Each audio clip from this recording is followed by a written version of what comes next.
филмҳои тоҷикӣ ба бахши асосии ҷашнвораи дидор шомил нашуданд. Барои Сафар Ҳақдодов, раиси синамогарони тоҷик, ин як воқеаи ғайримаъмулӣ бошад ҳам қобили фаҳм аст. барномасози фестивал масалан он талаботе ки нисбат ба филмҳои байналмилалӣ дорад, шояд дар филмҳои баланди достонаи мо ҳамон қонеъ нашуданд, ба хотири ҳамин ворид накарданд. дар ҷашнвораи имсолаи дидор 70 филм аз 15 кишвар ширкат мекунанд.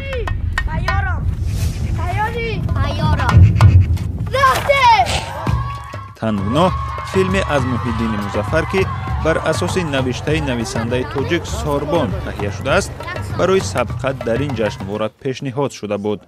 ба қавли масъулин, онро дар бахши филмҳои миллӣ ҷой доданд. як филме ки даъвои ворид шудан ба ин чиз дошт, вале дар ки сатҳи ҳирфаияташ хеле баланд аст нисбат ба он филмҳои дигар ва ба хотири тақвият додани ба озмуни миллии филмҳои тоҷикӣ дар он ҷо гузоштанд ки сатҳшам аз назари ҷоизаҳо баробарии ҷоизаҳо поёнтар аз сатҳи байналмилалӣ нест.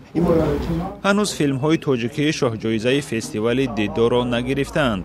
фестивали дидор аз 16 то 20 октябр баргузор мешавад ва синамогарон умед доранд ҷашнвора барои ҳирфаӣ шудани филмҳо таҳрик медиҳад.